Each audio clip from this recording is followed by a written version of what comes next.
How's it going? How is your Wednesday going? Mine is going dandy. Today I just got off school. It's been a rough day, but you know what cheered me up? Talking to one of my favorite YouTubers, and there should be your favorite YouTuber too. Today there's an interview. I got an interview with Mebby, and today we got spent half an hour chatting on what's it like being a content creator and how do they do it while being in college. We're gonna be talking about that kind of stuff, but like the most important thing is you should subscribe. Check it out. Not trying to be a baiter or anything, but like I can use it. Anyways, check out the video, and I promise you will not. I promise you will not. You will not stand. Just the point is to like it. I cannot think of the word, but like it. You will not dislike it. Anyways, check me out. I'm on Spotify, TikTok, and YouTube, as you know that. But bye. Enjoy the episode. Hey, how's it going?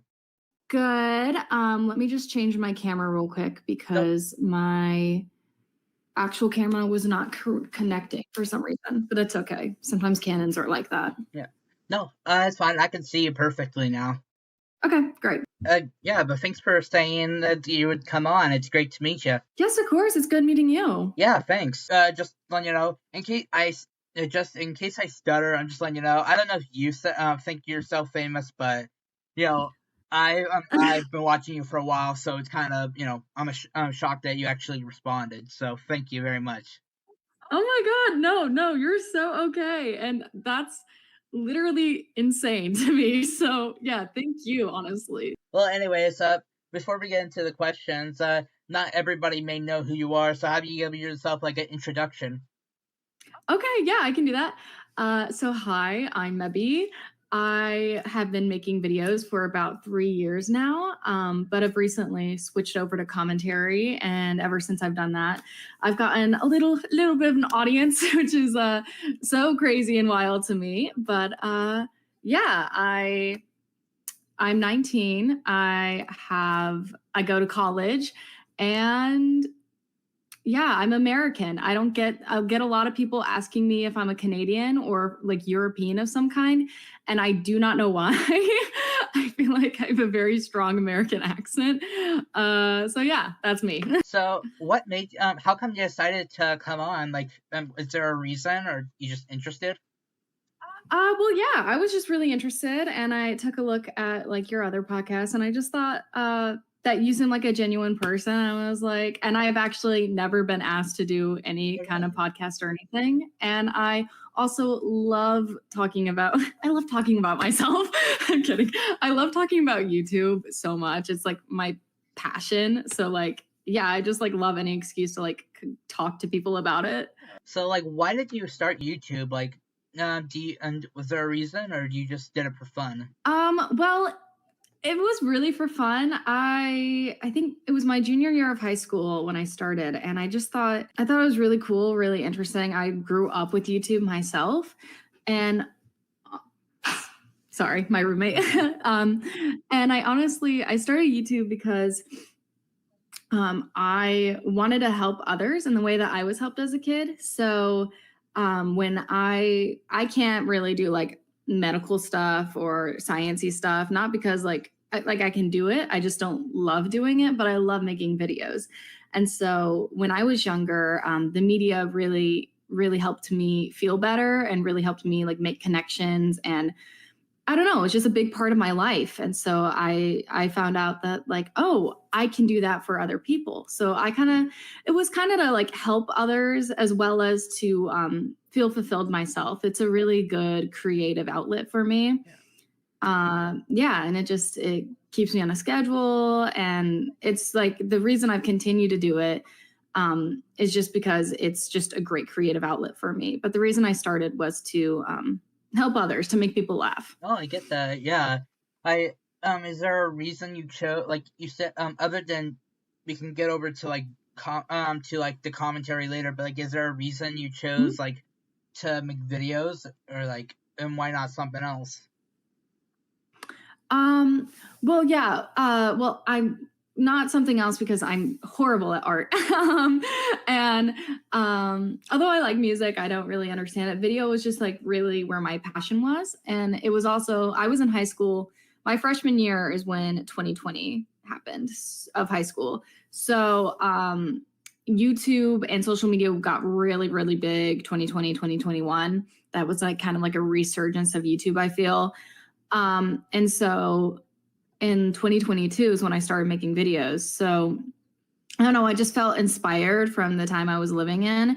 And it's a pretty, it's like not, it's not easy per se, but it's a relatively like interesting thing to like catch onto and teach yourself. And yeah, I was just really driven to make videos. And once I started doing it, I kind of fell in love with it. And I'm actually a communication and media and film student at school. And so like it inspired me to like follow like do this for my entire life, kind of, whether that be through YouTube or business or film or something else.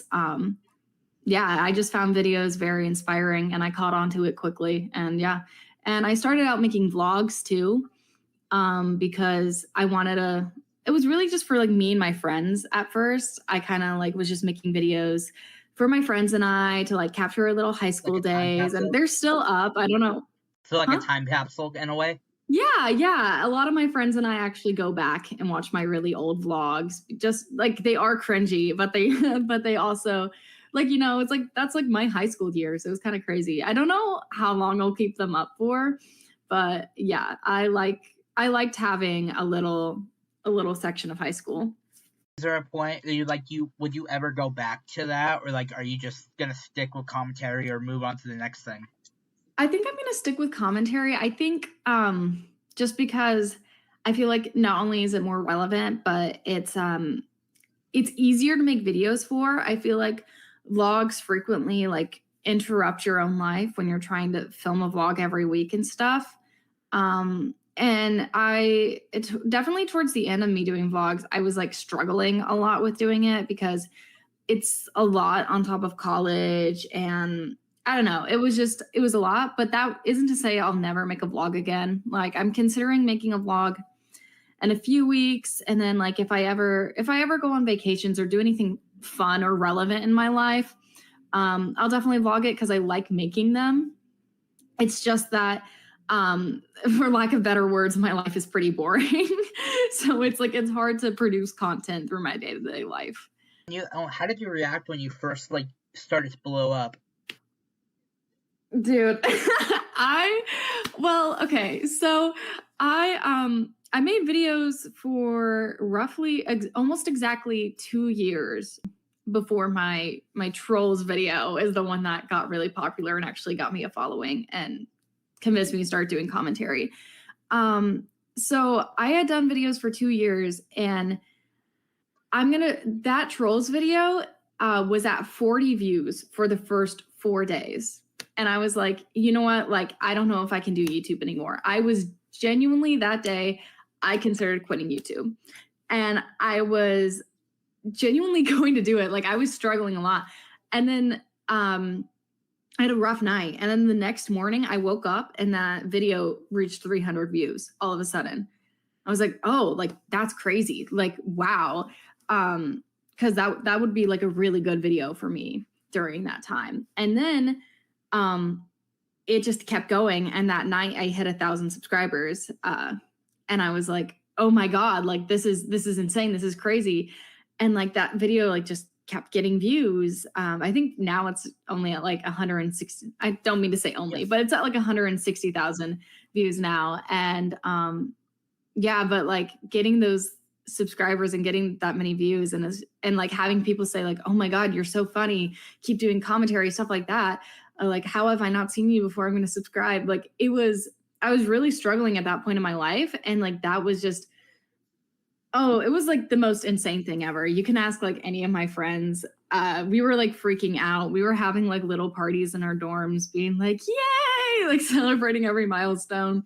All of my like friends from high school and my family was reaching out. It was like, it was so insane, but it made me feel very fulfilled because I spent a lot of time making videos throughout those first 2 years. Like throughout my senior year of high school, every day I would come home from school and edit, come home from school and edit. And that was just like my routine. I would stay up all night editing and stuff like that. And I was like reaping like no benefits from that. I'd get like 200 views, but like it made me happy. But I always knew like, you know, you keep working, you find your niche, things will happen. You just have to keep working. And that was like my mindset. And I really do not know how I didn't give up sooner. But being able to like reach the point where like it clicked, like it worked, was like very insane to me. It made me very happy, but it just like, it was a very fulfilling moment in my life, I think. You said you were going to quit after 40 views. Like, was it just... I was struggling at that point in my life. Like I said, YouTube was taking a lot out of me because I had just started college. And again, vlogs were just like, that was my first commentary video I had tried doing. And so like vlogs and stuff were taking a lot out of me. And I don't know, I was just getting to the point in my life where like, if like nothing is happening and this is affecting my mental health like it is, maybe I like should be like taking a break. Like maybe this just like isn't meant for me and I don't need to be spending a lot of hours doing it when I could be hanging out with like friends or like trying to like figure out college and stuff like that. So it's not like my passion was lost really. It was just like I was kind of at my wit's end. Like I was just like, sometimes when you put hours of work into something and you see no reward, like everyone has a limit. So I don't know. I just feel like in that moment I was really discouraged. Were there any other videos you think are your favorites? Any videos I think are my favorites? Oh, I don't know. Sometimes I put out a video and I completely forget I did it until a few months later. I was like, oh, I made a video on that. And then I'll rewatch it. I'm like, oh my God, I'm so funny. But I don't know. I definitely think sometimes I watch that Trolls video and I just laugh a lot because I'm like, it's just crazy to think like things I would do differently, but also just like how much things have changed since then. I definitely like any of my videos on movies just because they take a lot of effort. And I mean, I still think they're funny. So like my Starstruck one and the Samantha Holiday movie, I really think those videos are some of my favorites to watch. I do like my Gen Alpha video that got really popular, which was a crazy thing, mainly because it's not like more structured or more formal. I guess because I'm like speaking on something I'm passionate about. I really like the videos where I get to feel like I'm feel like I'm able to like speak about something I might have knowledge or passion or insight on because I don't know, makes me feel fancy. I love to yap. I'm a yapper at my core. And speaking on things that I'm passionate about, like we were talking about it in my classes for weeks, and learning about how media affects people is something that's really inspiring to me and something I really like to learn about. And it's a very like important thing to know, I think. Yet we overlook it a lot. And so to be able to combine something I'm passionate about with like my other thing that I'm passionate about, like YouTube, to combine something like more academic, more like in my personal college life and also YouTube, and to have it overlap and to have it actually work really well. I'm pretty proud of that. Yeah. Like with school and everything, how do you balance, like, because you're in college and that's pretty stressful, how do you balance that with others? Well, I'm very thankful not to be a STEM major. So communication, although it's like not like the most difficult major in the world, there's like still like a lot of like work to do and like extracurriculars and also hanging out with friends. So there's a lot on your plate in college.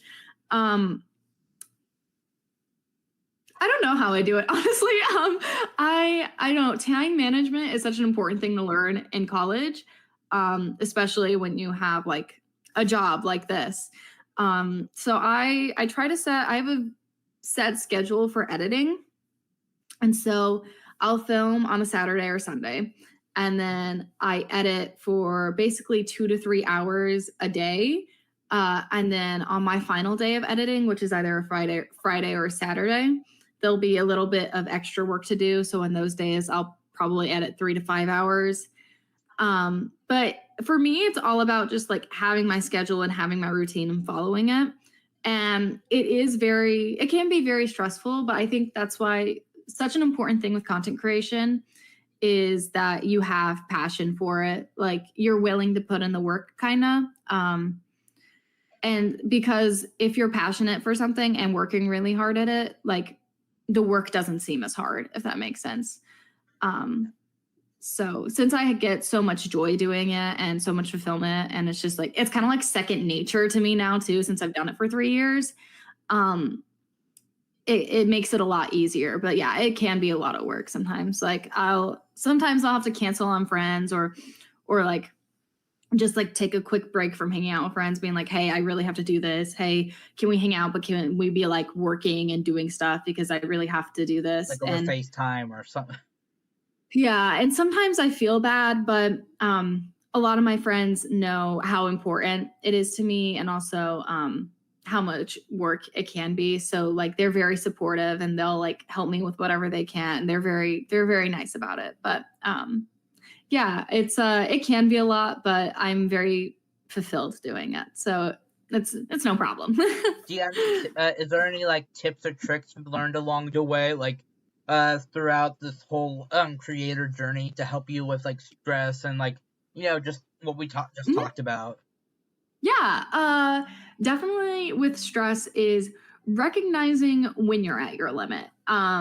Like if there's just a week where I know I have a lot of schoolwork or tests or projects due and I'm already stressed and I'm just not feeling it, making a video should not hold priority over my mental health or over my grades.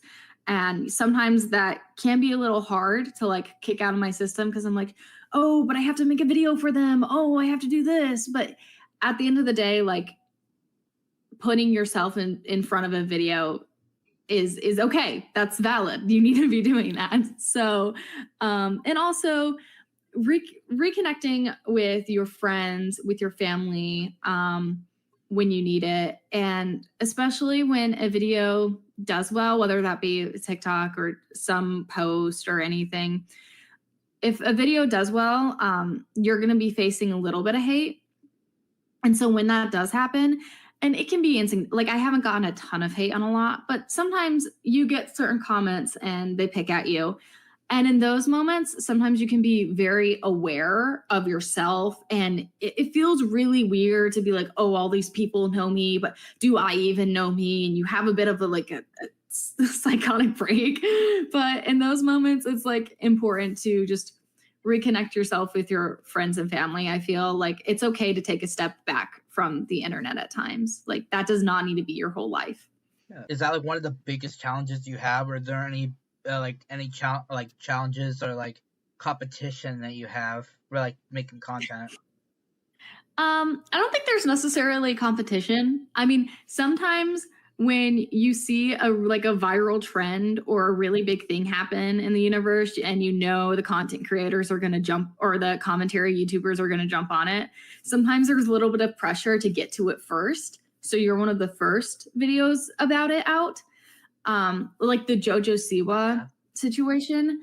I recorded that video fairly quickly, and I released that video a day early too. And it was also during a holiday weekend. So I released it on that Saturday as opposed to that Sunday to try to get more views and stuff.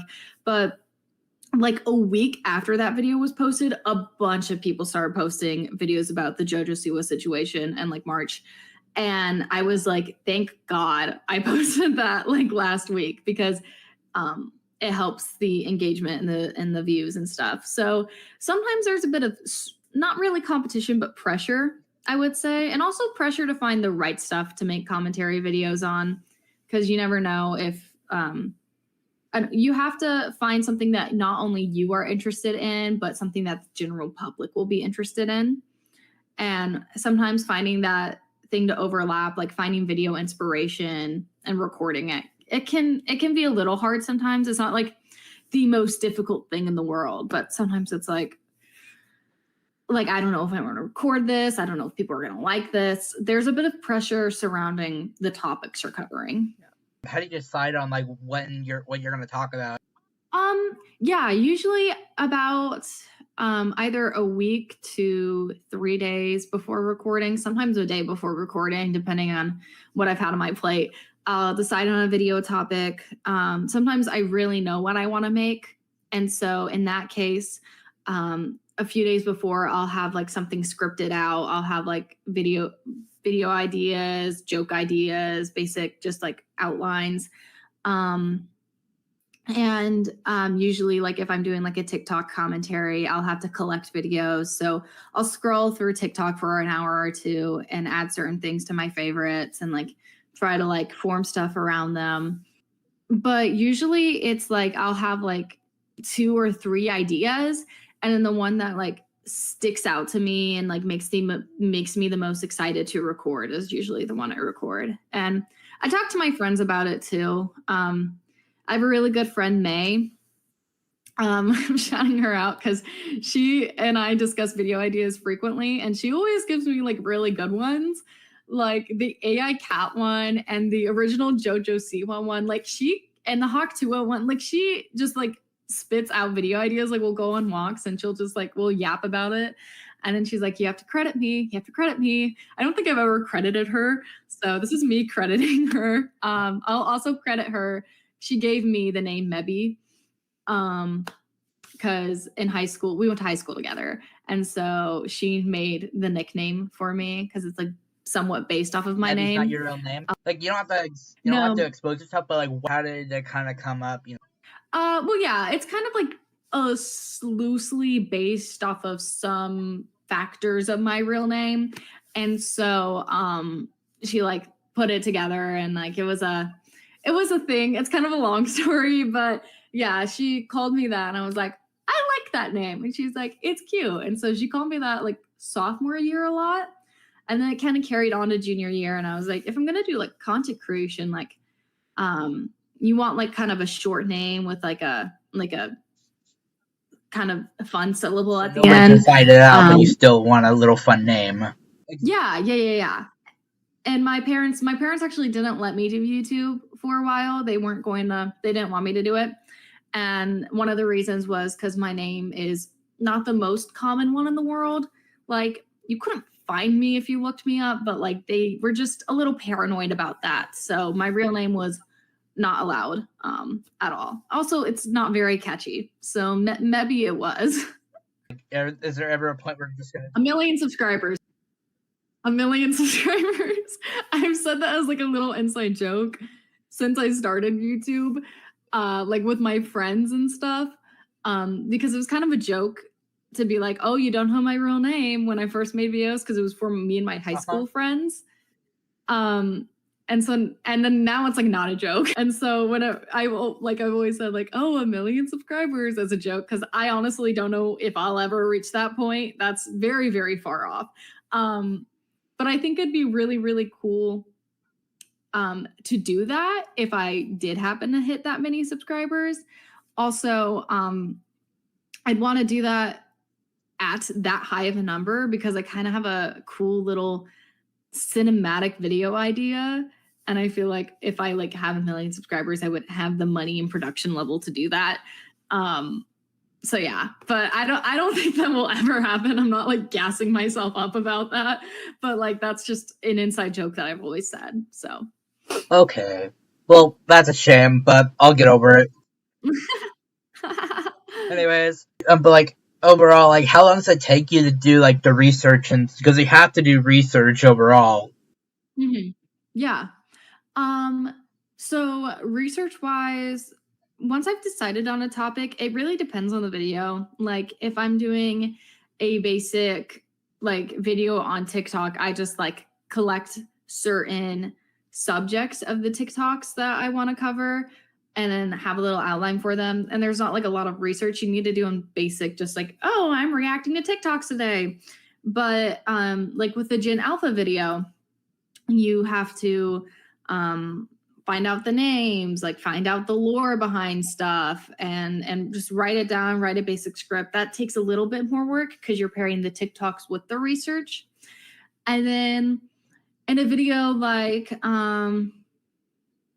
I don't know, like the Hawk Tua video I did, that run requires a little bit more research than that because you're trying to find out what these people did after they were famous, what Haley Welch is up to now, why she's doing that. So it really depends on the content of the video. Research generally takes 1 to 3 hours, depending on the kind of outline I'm making or like what I'm talking about. Usually I'm not doing like full length 1 hour video essays in depth. I'm kind of covering the basics in my commentary videos. Now, if there's like a topic that I really want to get into, research for that could take like 4 to 5 hours. And there are a few topics that I do really want to get into. I just like haven't yet because I haven't had the time to put things together. But yeah, if there's a topic like I really want to get into, it will definitely like require more research. And that's the only reason I haven't made videos on them yet, because I want to like commit myself to actually doing the research I need. Like you, obviously, you're a one-person show. Like, you know, you do it by yourself for the most part. But like, will you ever like hire people to help you out? At this point, I can't afford that. but I've had people like reach out and stuff. I really know nothing about the world of video editors or anything besides being one myself. So I think at some point in the future, possibly, if like after college, if this actually becomes my full-time job or something like that, there's definitely a possibility for that just to help manage stuff. I think in the future, if YouTube continues to do very well, I'll definitely look into getting a manager somewhat to help me manage sponsorships, manage, I don't know, content, stuff like that. Right now at the level I'm at and what I'm doing, it can stay a one-woman show, but I could see it in like, it just, honestly, it really depends like how big I get. And I feel so icky saying like, oh yeah, it depends, you know, if I get bigger, but like, yeah, like I don't like saying that, but yeah, if it does continue to do very well. How do you feel about TikTok and stuff like that? You know? I mean, I do TikTok. I don't know.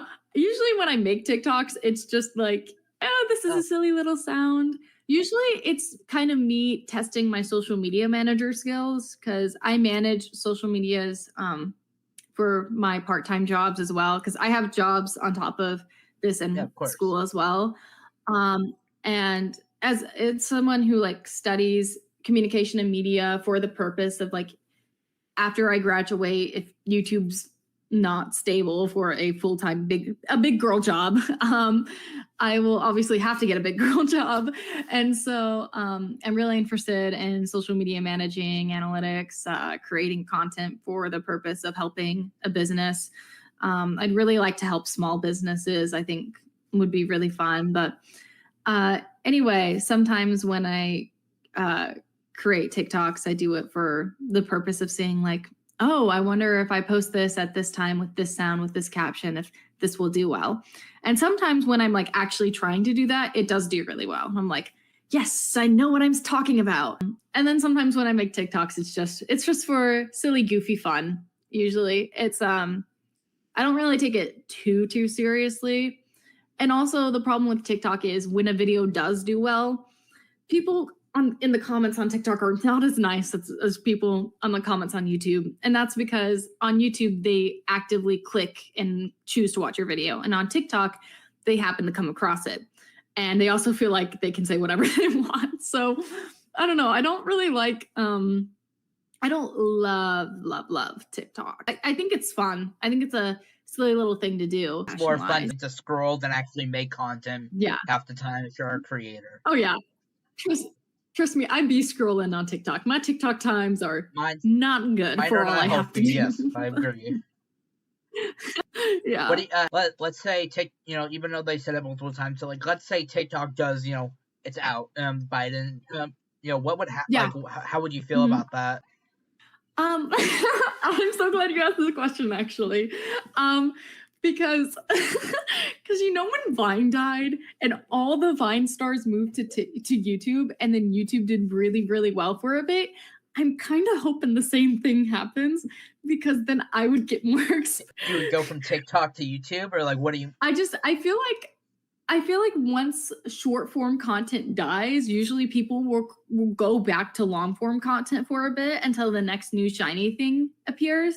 And so I'm hoping, if TikTok in America goes downhill, I'm hoping that people will go back to watching long form content more often, because I feel like, one, I love long form content, and I feel like when like YouTube has a lot of viewers at once and a lot of people connected over the things they're watching, that's always a really fun time on the internet. So yeah, I would hope YouTube would get a little bit of a resurgence due to trying to fill in that gap. But also at the same time, I hope TikTok doesn't die, because that's having an app banned in America is such a crazy concept to me. But we'll see what happens. But I know it's stupid, yeah. but I feel people would genuinely move to like out of America if it does get banned. You know what? I don't know if I would do that. I don't know. I could definitely see that happening. That would be very funny. Funny. I could see like creators doing that, because a lot of people on TikTok rely on that for a platform for a job. So I could actually really see creators doing that to support themselves as well, because that's definitely a necessity. Speaking of going out of the country, I might be going out of the country for a semester next year. So not because TikTok's leaving, not because of that. But like, what are you going out of the semester for? Just like a class or what? It's my school has a good study abroad program out of the country. But my school is it's a certain kind of school. It's a Jesuit school, which is just like a type of private institution. So because of that, a lot of Jesuit schools have a sister school across the country, and all the Jesuit schools in like America are somewhat connected. So I'm not going to my school across the country, but I'm going to another Jesuit school across the country, or across the ocean in Europe. I'm planning on going to London. So yeah, so I'm very nervous, because I will probably be pissing my pants, but I've always wanted to study somewhat in the UK or in Ireland.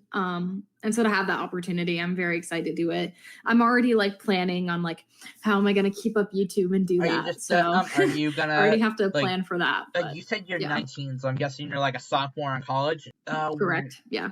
The last one I basically have is: have you ever changed your opinion on something, like once you made in the video, and then like, I don't know, a week or a month later, wait, I changed my opinion.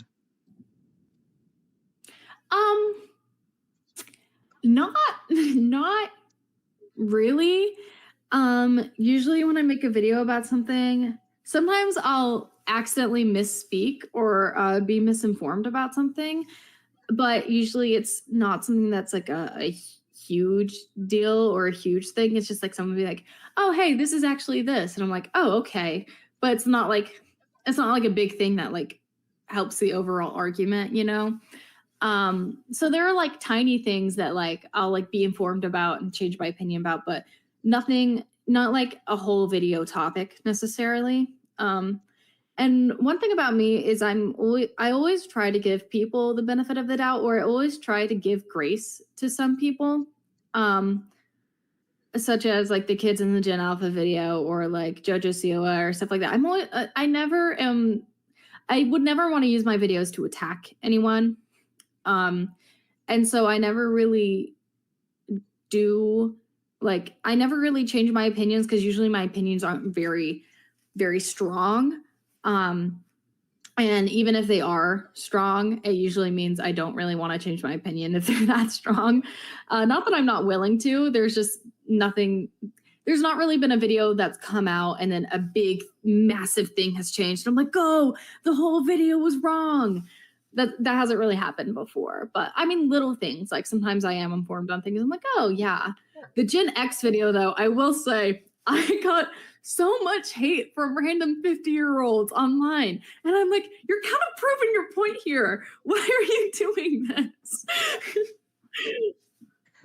Sorry, I thought that was funny. Okay. I know, it's a lot, dude. Yeah, well, anyways, that was basically the last question. Thank you for coming on. I loved having you. Genuinely, I check my Instagram like mentions or my Instagram and TikTok mentions and DMs frequently. So you like, because I feel like people think like I'm bigger than I am when I'm really not, and I actually don't have a life. So like I'm like constantly checking things. Like if anybody ever reaches out and like I am like genuinely interested, or like they seem like they're not a scam, I usually will like reach back out and like try to connect over something. Not in a weird way. If it's like a business proposal, like a podcast or something. not connecting in a weird way. Well, anyways, I gotta go. My dad needs something, but Okay. but before you go, in a year now, if I'm still doing this, if it makes it past, a year, I would love to get back up if you would love to talk again. Yes. No, totally. All right then. I guess I'll talk to you then. Oh, hi. Didn't see you there. Oh, you just got done with the video? That's great. Mebby was a very talented person, and I love her videos, as I mentioned. But I hope you would love them too if you watched it. I tagged Mebby down in the description, and she's in the title. So if you want to check her out, it'd be great if you can to support her. And I don't know who's gonna be next, but whoever it is, I hope they're great. Anyways, if you want to see Mebby again and have her on the show to learn more about her life, come back in a year or come back to the next episode for all that matters. Anyways, subscribe, check it out, and have a good morning, night, and evening. See ya.